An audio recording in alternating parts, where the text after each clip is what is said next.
बेटी की सालगिरह पर लाखों उड़ाए, बहू को एक साड़ी के लिए तरसाया। अंत में खुला 5 करोड़ के घर का ऐसा राज, सास ने 20 सड़क पर पकड़े पैर।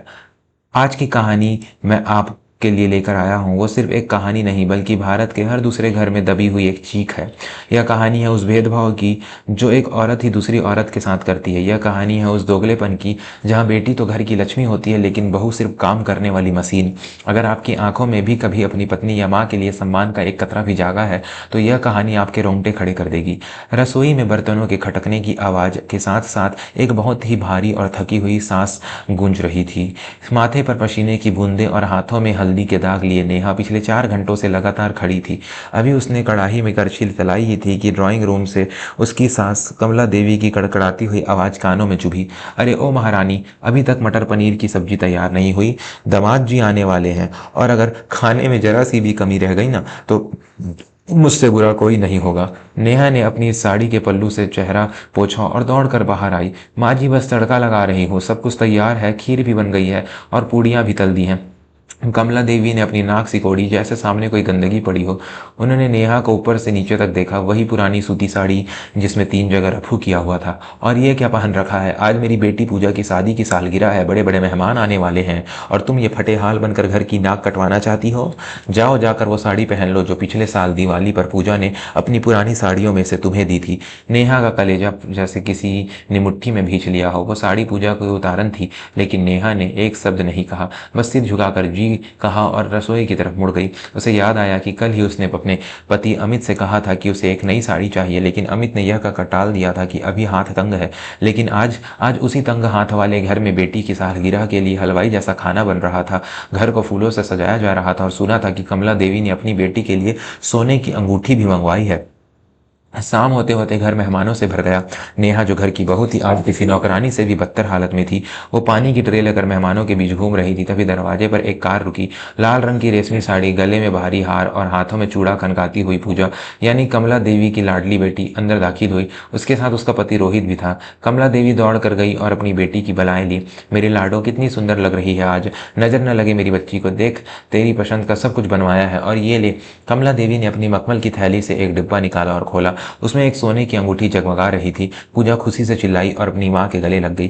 थैंक यू माँ, आप दुनिया की सबसे अच्छी माँ हो। तभी पूजा की नज़र कोने में खड़ी नेहा पर पड़ी। उसने अपनी माँ के कान में कुछ फुसफुसाया और फिर जोर से हंसते हुए बोली, अरे भाभी, आप वहाँ क्यों खड़ी हैं? इधर आइए ना, देखिए माँ ने मेरे लिए क्या दिया है। वैसे आपकी सालगिरह भी तो अगले हफ्ते ही है ना माँ, भाभी के लिए क्या लिया आपने? कमला देवी का चेहरा सख्त हो गया। उन्होंने भरी महफिल में मेहमानों के सामने जो कहा उसने नेहा के हाथ में सम्मान के टुकड़े टुकड़े कर दिए। अरे उसकी क्या सालगिरह, वो तो इस घर की बहू है। बहू की सालगिरह पर खर्चा करना मतलब पैसों में आग लगाना। और वैसे भी इसके मायके वालों ने दिया ही क्या है जो मैं इसे सोने के गहने दूं?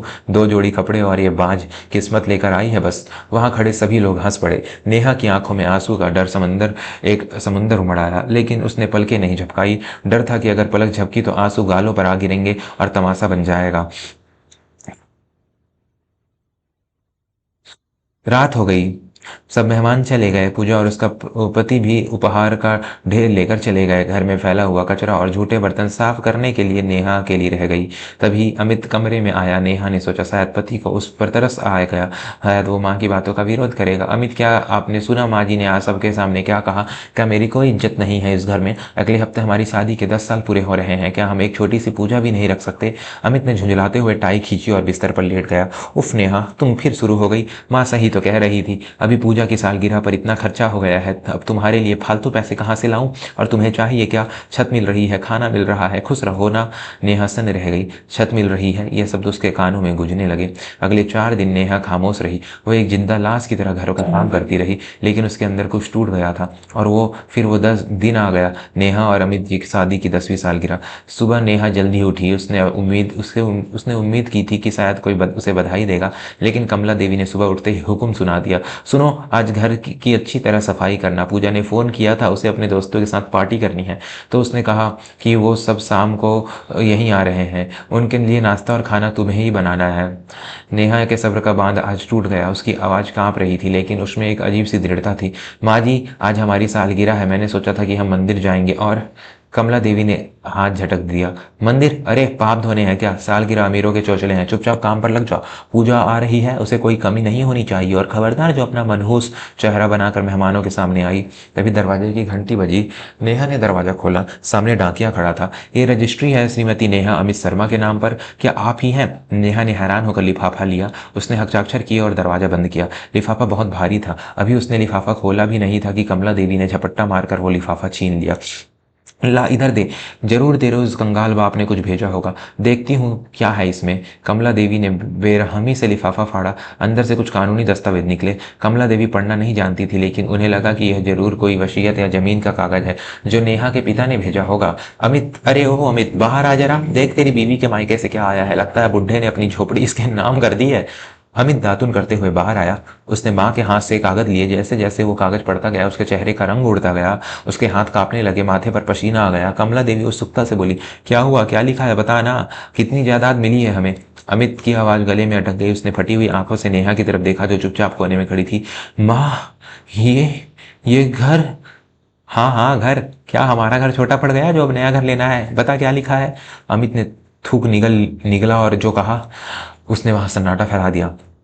हाँ माँ, ये कागज कह रहे हैं कि जिस घर में हम पिछले 10 साल से रहे हैं वो घर मेरे नाम पर नहीं है और न ही तुम्हारे नाम पर है। कमला देवी हक्का बक्का रह गई। क्या बक रहा है? तेरे पिताजी ने बनवाया था ये घर, तेरे नाम ही तो है। नहीं माँ, पिताजी ने के इलाज और मेरे बिजनेस के घाटे में यह घर 10 साल पहले ही बैंक नीलाम करने वाला था। मैंने तुम्हें कभी बताया नहीं था, हम सड़क पर आने वाले थे। तो तो फिर हम कहाँ रह रहे हैं, रह कैसे रहे हैं यहाँ? किसने बचाया यह घर?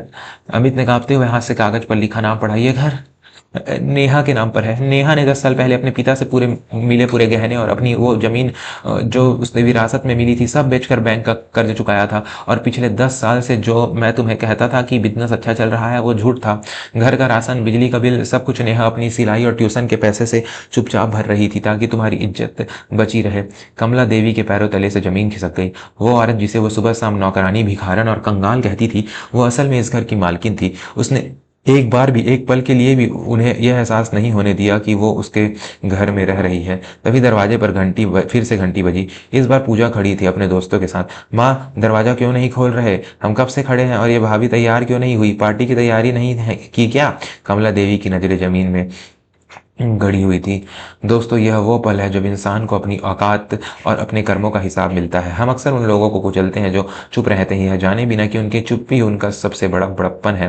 पूजा ने अंदर आते ही चिल्लाना शुरू कर दिया, भाभी आपको शर्म आनी नहीं आती? मेरे दोस्त आ गए हैं और आप ऐसे कपड़ों में खड़ी हैं। जाइए हमारे लिए कोल्ड ड्रिंक लाइए। आज पहली बार नेहा ने अपनी नजरें उठाई। उसकी आंखों में अब आंसू नहीं थे बल्कि आग थे। वो स्वाभिमान की आग जो सदियों से हर औरत के अंदर जलती है। नेहा ने धीरे से लेकिन बेहद सर्द आवाज में कहा, अपनी आवाज नीचे रखो पूजा। पूजा हैरान रह गई। क्या तुम्हारी हिम्मत कैसे हुई मुझसे ऐसे बात करने की? नेहा एक कदम आगे बढ़ी। उसने अमित के हाथ से वो कागज लिए और मेज पर पटक दिए। हिम्मत? जिस घर की छत के नीचे तुम खड़ी होकर चिल्ला रही हो वो छत मेरी है। जिस सोफे पर तुम्हारे दोस्त बैठे हैं उसकी किस्तें मैंने अपनी रातों की नींद बेचकर भरी हैं। और जिस माँ के घमंड में तुम ताज पहनती हो उस माँ की इज्जत मैंने अपना पेट काट कर बचाई है। नेहा ने कमला देवी की तरफ देखा।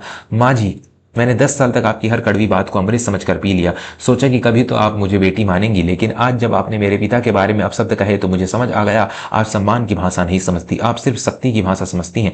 कमला देवी कांपने लगी। उनका घमंड, उनका रुतबा सब उस एक कागज के टुकड़े के समान सामने राख हो गया। नेहा ने दरवाजे की तरफ इशारा किया। पूजा, अपने दोस्तों को लेकर अभी इसी वक्त यहाँ से चली जाओ। आज मेरी सालगिरह है और आज इस घर में सिर्फ वही होगा जो मैं चाहूंगी। यह मेरी पार्टी नहीं है, यह मेरा आत्मसम्मान का उत्सव है। पूजा ने अपने माँ की तरफ देखा। उम्मीद थी कि माँ कुछ बोलेगी, लेकिन कमला देवी जो शेरनी की तरह दहाड़ती थी आज भीगी बिल्ली बनी खड़ी थी। उन्हें डर था कि अगर नेहा ने चाह लिया तो बुढ़ापे में उन्हें अनाथ आश्रम की सीढ़ियां चढ़नी पड़ेगी। अमित दो अब तक बुद्ध बन खड़ा था, घुटनों के बल बैठ गया। नेहा, मुझे माफ कर दो, मैं अंधा था, मैं तुम्हारी कुर्बानी नहीं देख पाया। नेहा ने अमित के कंधे पर हाथ नहीं रखा, वो पीछे हटी। माफी अमित, गलतियों की होती है, गुनाहों की नहीं। तुमने और तुम्हारी माँ ने जो किया वो गुनाह था। आज से यह घर मेरे नियमों पर चलेगा। अगर रहना है तो इज्जत देना सीखना होगा, वरना दरवाजा खुला है। उस रात घर में सन्नाटा था, लेकिन वो सन्नाटा मातम का नहीं बदलाव का था। कमला देवी जो कभी अपनी बहू को पानी का गिलास भी नहीं देने देती थी आज चुपचाप रसोई में अपने लिए खिचड़ी बना रही थी। और नेहा बालकनी में खड़ी होकर खुले आसमान को देख रही थी, आजाद, निर्भीक।